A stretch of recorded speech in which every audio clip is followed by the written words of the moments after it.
To members, or good afternoon to members of the media. Allow me to say that this budget, accelerating growth, anchoring fiscal stability, is a budget that makes sense if it is to become a reality.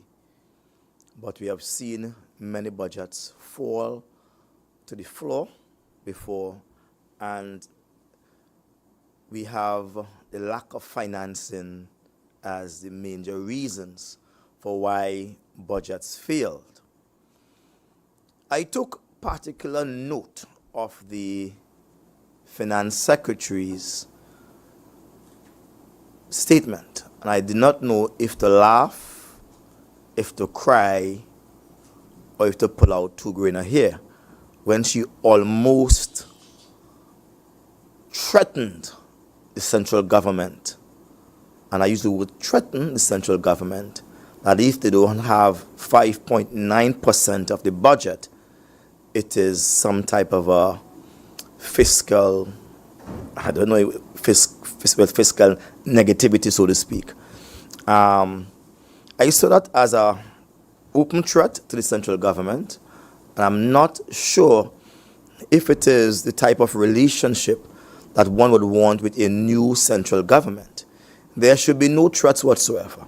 Don't try to look tough. Don't try to stand up on the air. You're going to fall down. And I wish to say to the secretary, whenever she has another chance, to take back those words. Those are not polite words. You spoke of partnering and etc. with central government. We need to partner. Even with your political enemies, you need to partner, because when the election is finished, we have a country to run. And the people of Tobago, they are not no 60,000 crab in the barrel, and certainly Fali Augustine doesn't have the biggest Gandhi. What we have in Tobago is the people of Tobago looking to a THA for good governance, looking to the THA for growth and stability. And this book speaks of it. If the plans are implemented, it's good. But it's time to stop the showboating and stop the gamesmanship. It is time to speak in humble terms and tones and work hard to get more money for Tobago and put more policies in place that will prevent mismanagement of funds when they enter the coffers. I'll say more on this in an analytical and a financial way when my turn to speak on Thursday. Thank you very much. I give the budget 10 out of 10. That's me speaking sarcastically. Thank you.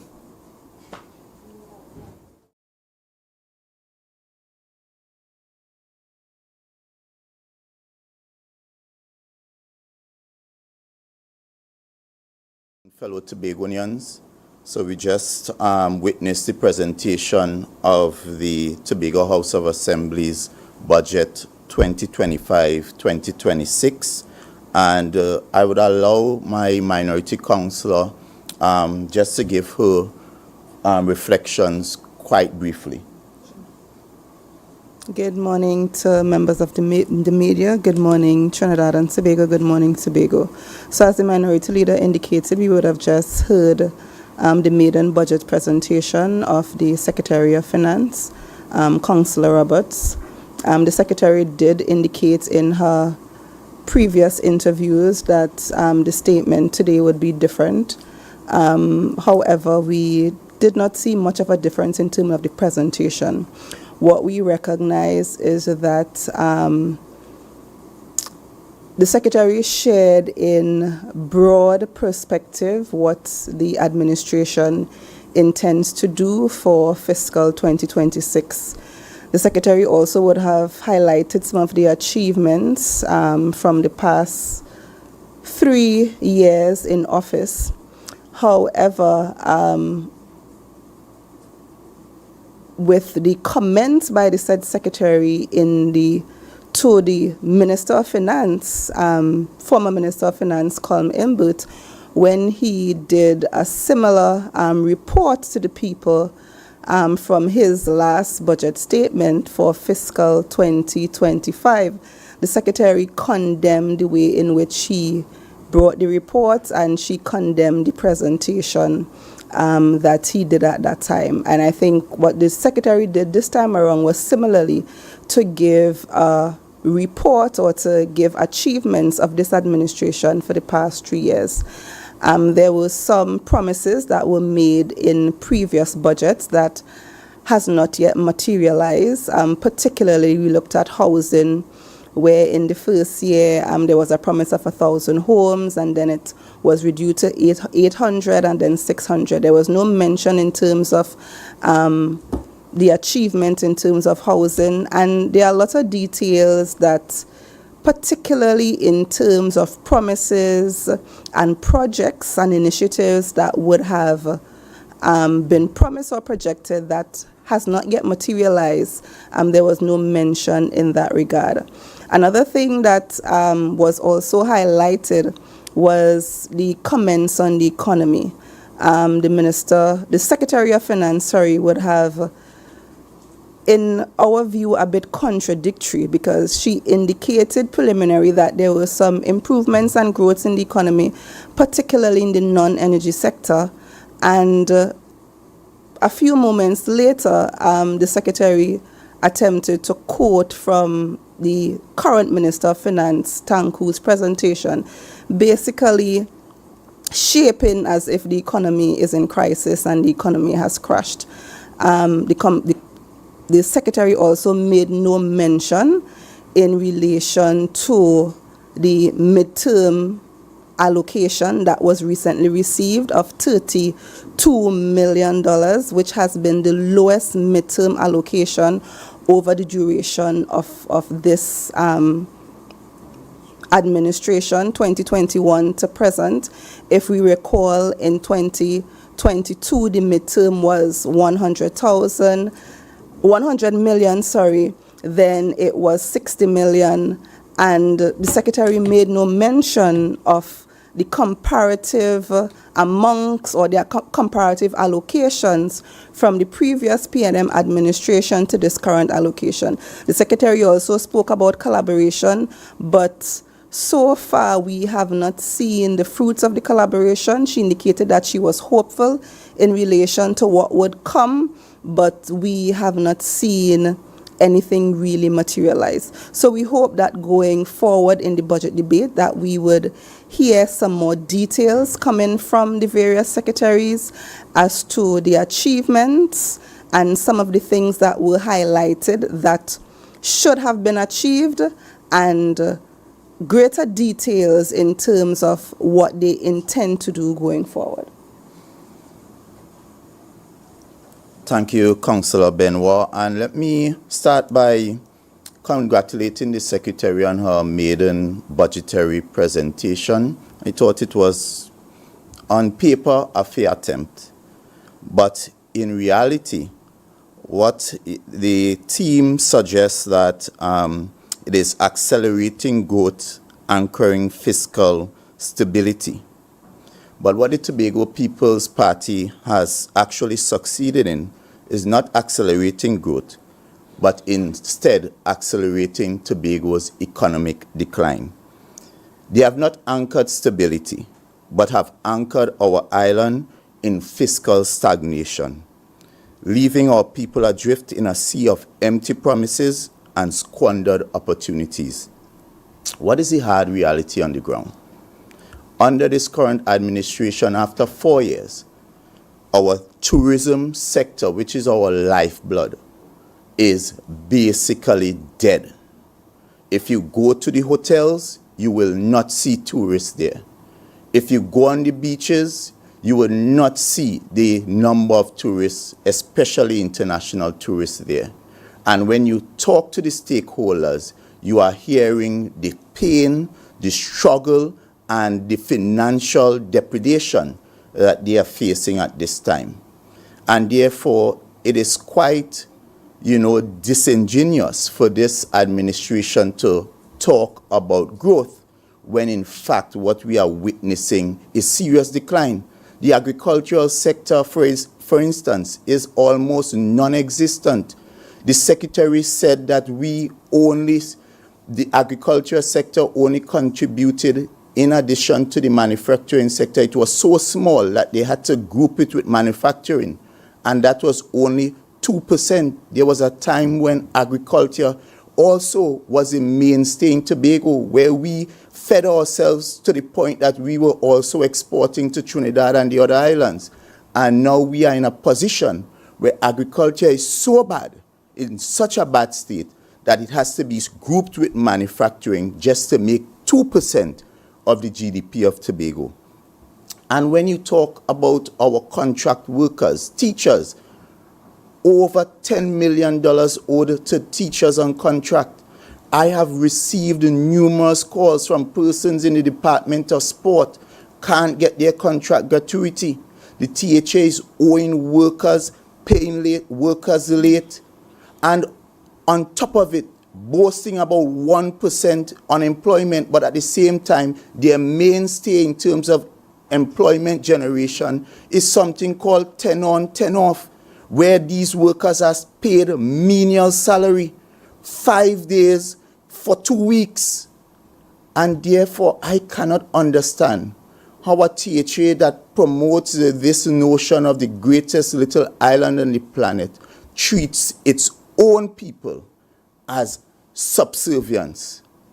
And therefore, what we have witnessed over the past 4 years can only be described as the collapse of the Tobago economy under Farley and friends.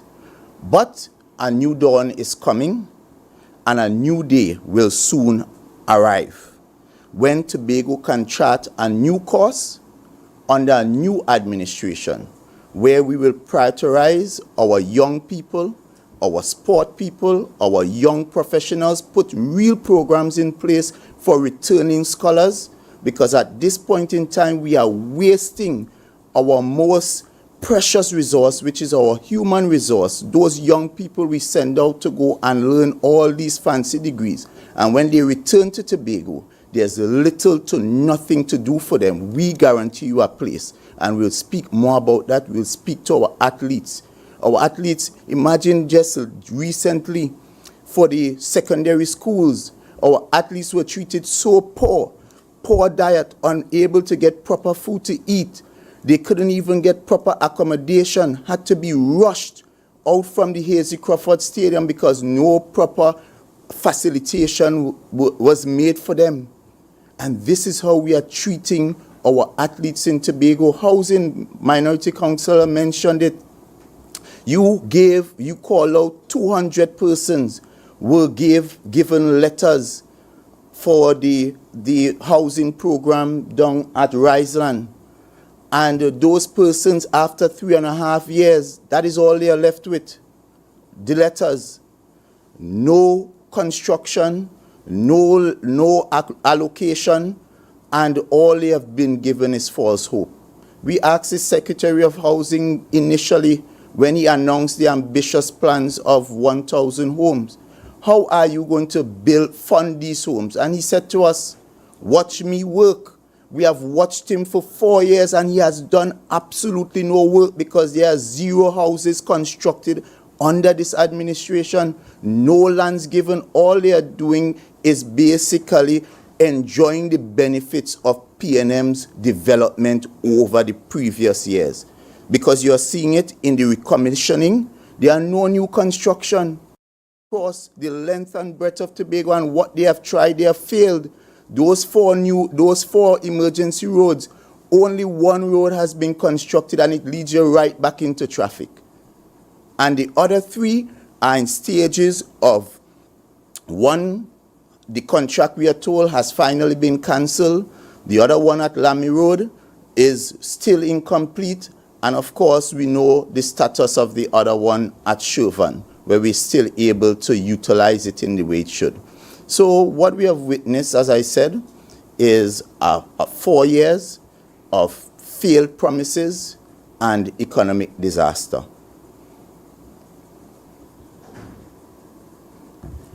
I thank you, and if there's any question, I will take that at this time. If not, We thank you for the time, and you would hear more of my presentation, especially how we will chart a new course for Tobago in the next 4 years. Thank you.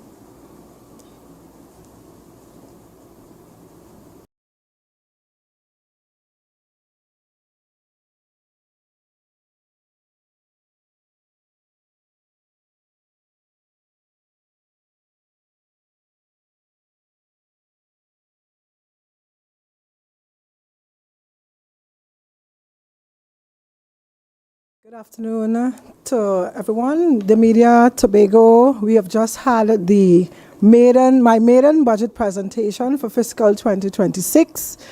I think that this is the catalyst for the change in Tobago, as we now have a different format from the traditional format, and we now also have the development program priorities, the development agenda priorities coming out of the strategic development planning pathway for Tobago.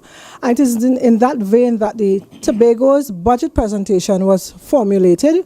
We also used the strategic selectivity framework. We also looked at both the national economy, the global economies, and what is happening in the economic space. The budget basically is a total of $3.71 billion in total, and disaggregated, the recurrent expenditure is $2.71 billion, and development program $1 billion. It's basically a little less than last year's budget, as it was predicated on the projected revenues from at the national level of $63.5 billion.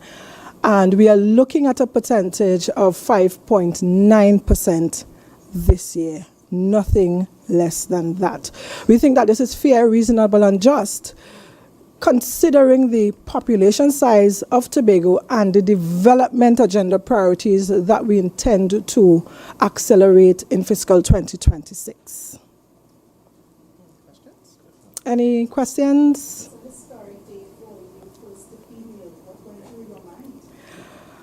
I think I was more focused on the strategy rather than me. I didn't take this position for me. I took this position for the people of Tobago. We have a fantastic planning pathway, which we will launch at the end of this month, and then we will engage the public. So we are launching it internally with the members of the government, this executive, and the senior public servants, and then we'll go throughout the entire THA, and then we'll in turn communicate with the people of Tobago. But it's a fantastic planning pathway. And if you listen to my budget presentation, I've outlined some key transforming sectors.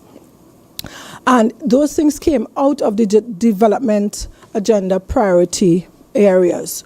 We also have implemented a commitment for results framework, a tool that will ensure that we do performance management of these initiatives to ensure that we are in the right direction in becoming the greatest little island on the planet.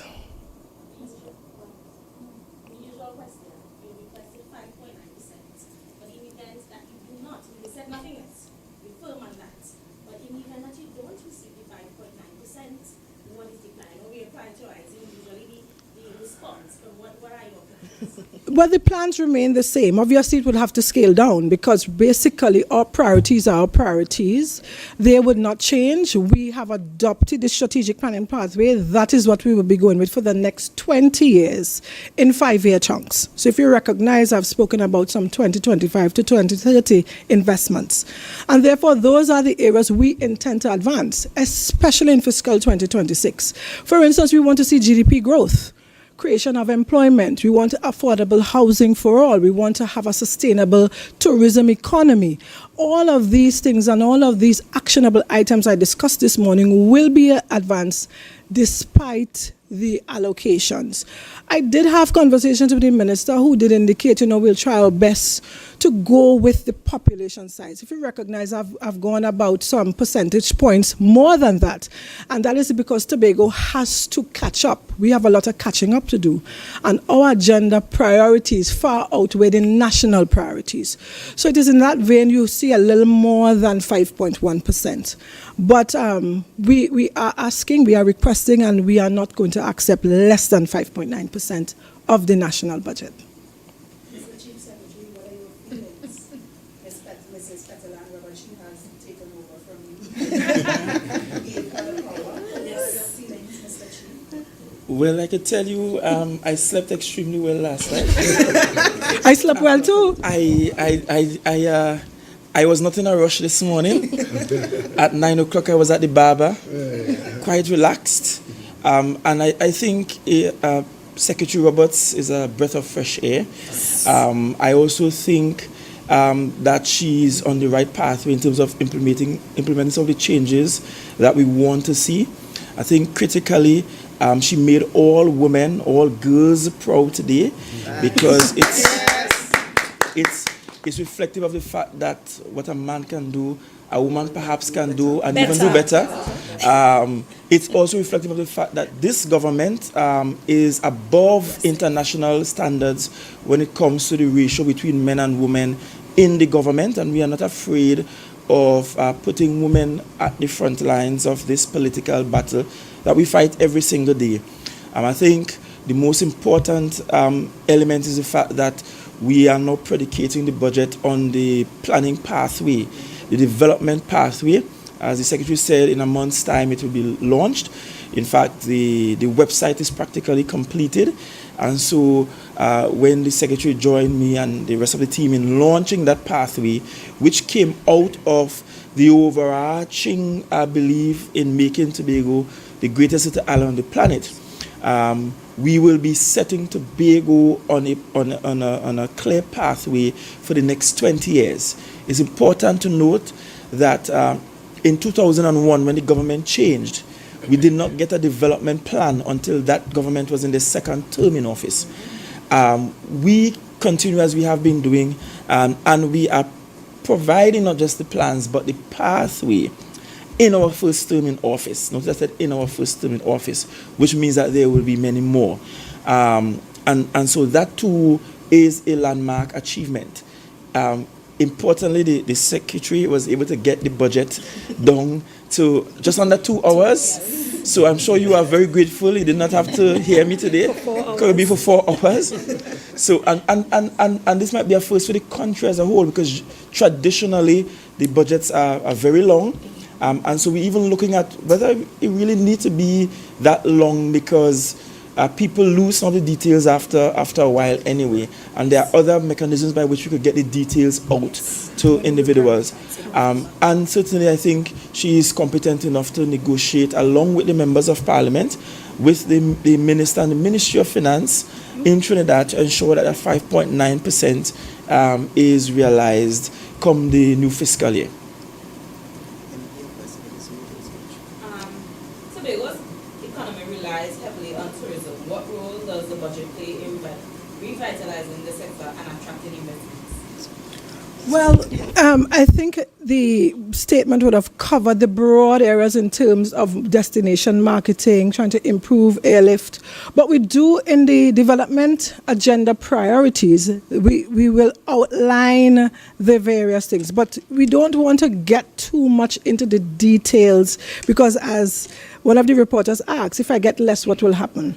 But the priorities remain the same in terms of destination marketing. Also, another thing we intend to do, usually our priorities are division specific. Now we want to look at broad sectors. So for instance, if you recognize, I've said that specific divisions will collaborate and to achieve these objectives. So basically there are some broad areas in terms of product, the marketing of Tobago improving airlift, even simple customer service training. We want to also hone and monetize our talents in Tobago. So there are several initiatives that the Secretary of Tourism will elaborate on, and basically the framework has been set today. So the budget framework has been set. So the secretaries now will go and develop the plans, programs and projects based on the broad policies set out here today. Also important, I wanted to share this bit of information quickly that I don't want us to miss from the Secretary's presentation today. Last year we recognized a 1% growth in the economy. This year we have 3% growth. So it means that our local economy, the Tobago economy, is in fact recovering and has recovered from COVID-19. Secondly, she spoke to the fact that our unemployment is at 1%, which is in fact lower than the national average. So, and yes, we do feel that there are pockets of individuals requiring employment, but this is an achievement to be lower than the national average when it comes to the unemployment rate. And in fact, in macroeconomics, 1% unemployment is practically negligible, right? Then the third area is to note is that in terms of employment by the state sector, that's now at 54%. When we came into office, the state employed at least 70% of individuals. So let's walk logics, because I know logics and critical thinking is scarce on the other side. But let's look at it. So the state sector employs 54%, which is a lower percentage point than what we inherited. Unemployment is at 1%. It stands to reason, therefore, that there is growth in the private sector that is accounting for the employment. And that is, in fact, what we want for a robust economy, because we cannot sustain an economy where the state sector continues to carry a significant burden in terms of employment and salaries. That means we should be able to recognize some savings on the current side that can be transferred to the development side of the budget. And of course, all of that being tied into the fact that some 4,000 jobs were created. This 4,000 does not include the 10-on, 10-off program. And 10-on, 10-off, that's not counted in our unemployment rate either. So it means that overall, we are seeing a much healthier economy than the one we have inherited. And notwithstanding inheriting it in the dwindling days of COVID-19 with a $1 billion liability for the THE, it means that this administration has done well in transforming the economy.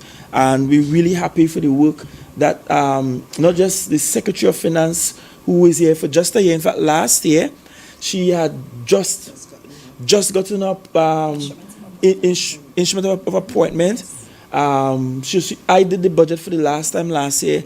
She sat in her first debate in the budget debates last year and followed the proceedings. But not just her I want to congratulate today, but also all of the hardworking secretaries and assistant secretaries, the public officers, technical officers in the division. This week is also Public Admin Week, or Public Service Week, and it's also a good time to recognize those who work hard. Yes, there are challenges there in terms of delivery and ability to execute in a timely manner, but what we have been able to achieve as a team where no one here was ever on an executive before, a team of people who are relatively young. Mr. James might be the oldest among us, or Clark. Relatively young. So that might be Clark.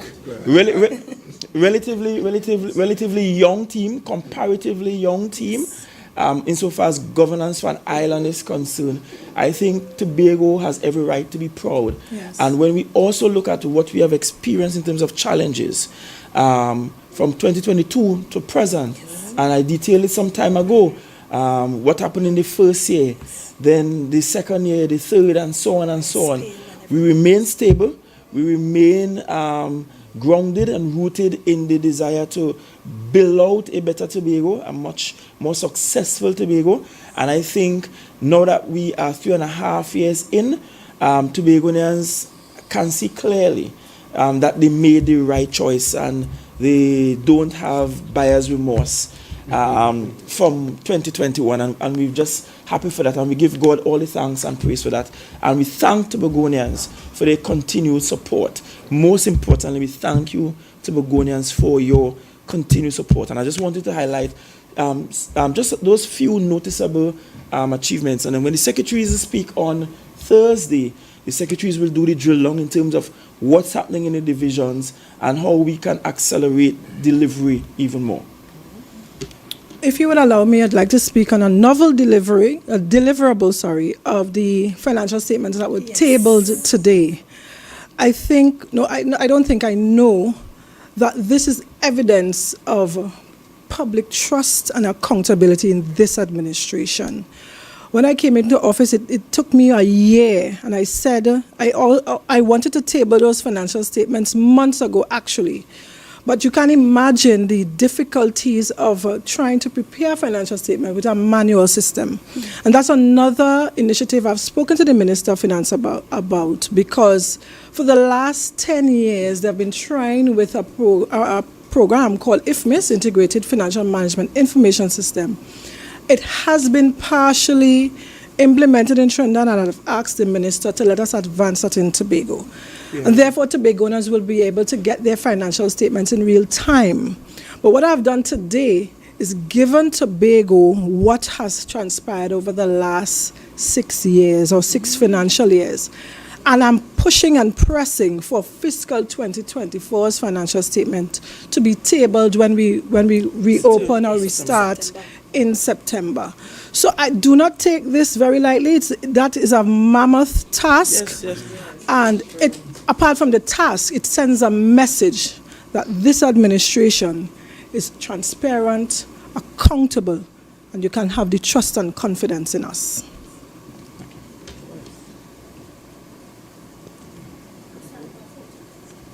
Sure. Come quickly, my darling. George. Right next to me, my friend. They were ready to start. No problem. You can see everybody? I cannot talk. Oh. No, you don't. Center. I can. Make sure you see everybody, right? Yeah, Mr. You see, we are a pretty bunch. Yes, I was just going to say. James.